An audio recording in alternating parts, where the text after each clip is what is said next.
Good afternoon, this is Absentee Nightmare. This is going to start off a little series of some quick horror movie reviews, because, well, I'm an adamant fan of horror, and I attempt to watch at least a few a week. So, why not do some reviews on that? And I will be doing another series that is going to be a little bit more in-depth, which is going to have spoilers, things like that, but that is going to be kind of more for me kind of giving tips to the directors out there that may want to make one, because I've been seeing some same issues occur over and over in some of these indie films, so would love to put my 2 cents in for that. But for now, just a few that I watched this week. First one is a movie that's right now on Netflix through their live streaming in North America, just in case there's anyone out of North America watching, because it might not be in your list, so this is a kind of a regionalize that. But movie called At the Devil's Door. This movie is basically following from the beginning you see a young girl who is in love with a boy, and he kind of persuades her to take this ritual to be able to be together forever, the usual teenage dream. This ritual ends up making an entity attached to her and follow her home, and that's very quick beginning to that, and it shows her being attacked by this entity and then fade to black. It moves on.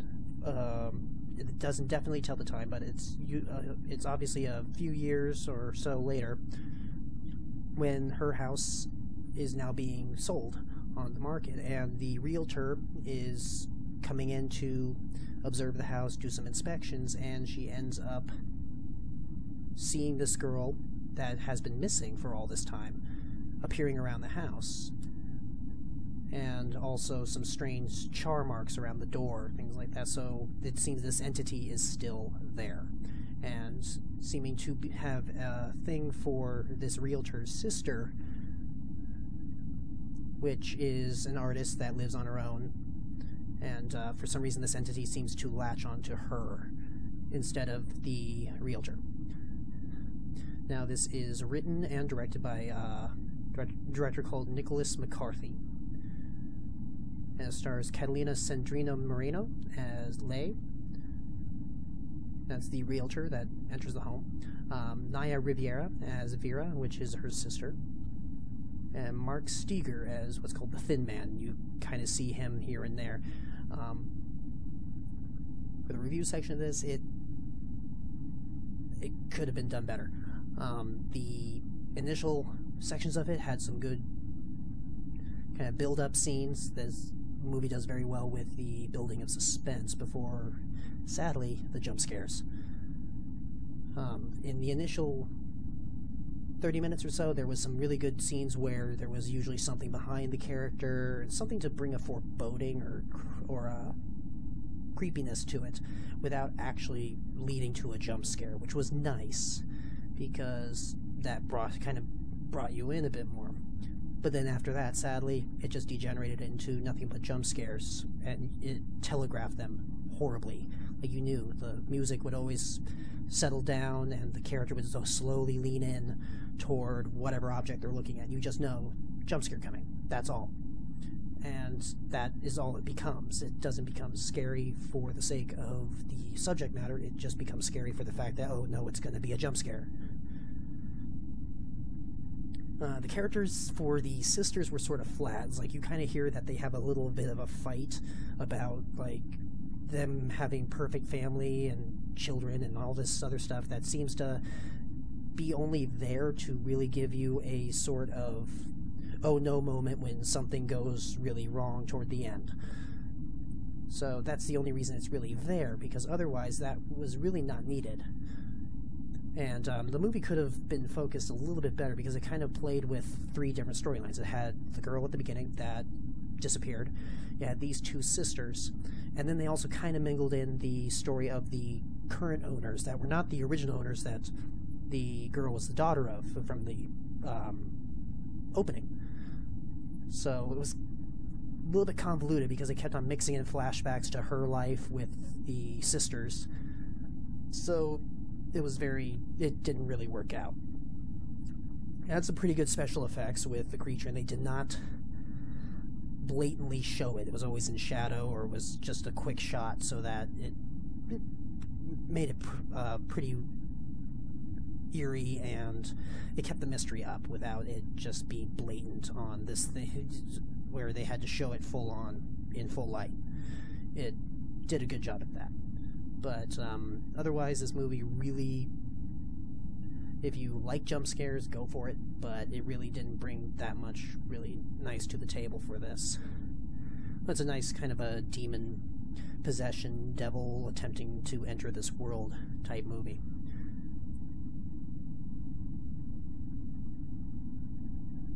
Alright, next movie on this list is named Nailbiter,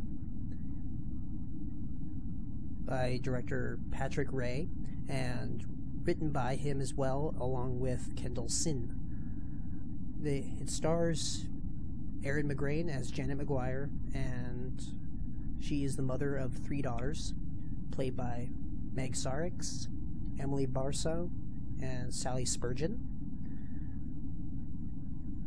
In this story, it is of a family whose father and husband are off to war, and it is getting closer to the day that he will return. When they drive out on their way to meet him at the airport, it's a very long trip from their city to the airport, and they have to go through this small town, and they end up running into a very powerful storm that has spawned some tornadoes.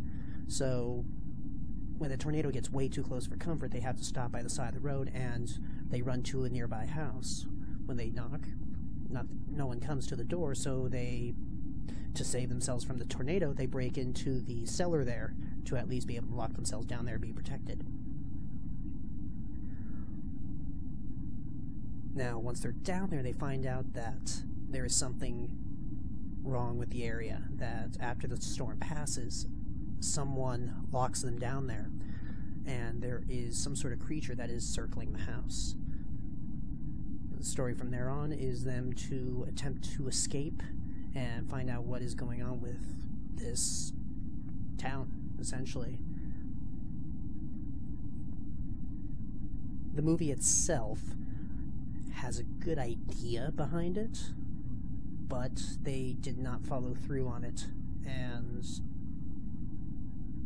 I will not definitely say it was the actor's fault, because I kind of don't believe in that idea where if it's bad acting, it's not just the actor's fault. There is also a director and a writer that have some sort of say into what they do and what they say, and sometimes a good actor can be given a wrong part. So I'll give them the benefit of the doubt with this, because the acting in general was very poor, and the whole feel of the characters themselves, there was no character development. Like you heard right at the beginning that the mother is going to some sort of a support group for some reason or another. It seems to be related to having a husband overseas, but they talk about the family having some strife, and you see like a little bit of fighting at the beginning, but then once they get in the car, everything's just fine. Like, there's no bickering, there's nothing seeming like there's any sort of tension. It just kind of disappears, and that whole thought just vanishes. So any sort of sensation of these characters are going to grow, any idea that these characters have something wrong with them that potentially whatever they get into can potentially get them out of, and they could be different, they could be changed. But really, they don't change throughout the whole movie. They do not. And kind of a weird way of doing costume design, because like I guess they attempted to have some actresses that were supposed to look younger, and the only way they really did that was they had their hair in strange hairstyles like pigtails and really frizzed out pigtails, which created a very young look, attempt at a young look, but it didn't really look good on them. And the creatures around, the makeup effects were well done, but really the creatures were not well designed enough to elicit some sort of fear about them, and you really never saw enough of them to get scared. You saw a flash, which was enough to get a little bit of a jump out of you, but otherwise, no, nothing. And then the camera work itself, not the camera work, but the actual story, it has a good premise to it, like I said before, but they focused on the wrong part. It's like they could have focused more on the cellar and had characters come to the outside, as some parts they do, where one of the sheriff's attempts to free them. Of course, one of the creatures is out there. But then it keeps on switching out to other inhabitants of the town, or the house, and it's really no point in putting the camera there, because those characters were very, very minimal, rather than the ones that were down in the cellar, and we could have seen a lot more of that, and been able to get some sort of tension built. And that's part of it. It's called Nailbiter.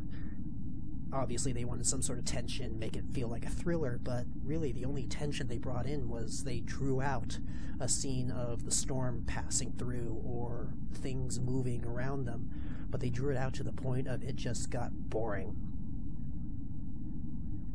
And really that did not help the movie whatsoever. So, good try, but could have done a lot better on this one. And hopefully they will work out some of these kinks in their next films that they do, because it seems with their background that they have done a lot of films so far, so hopefully this team will pull something off that will actually work out. So that is it for now. I'm going to try and see if I can get a few more reviews in at a time per episode. Try and play around with the graphics, things like that, usual stuff. So yeah, thank you for watching and listening, and comments, criticisms down at the bottom. If you have any suggestions for movies I might watch, I'm always up for that, and I love watching horror movies, so yeah, feel free to suggest ones. And I'll probably review them, and I'm still working on my newer show, which is going to be a little bit longer, and it's going to focus on one movie, but it's going to be very in-depth on different things that can be done. So keep an eye out for that one as well, and thank you for watching. Have a good night.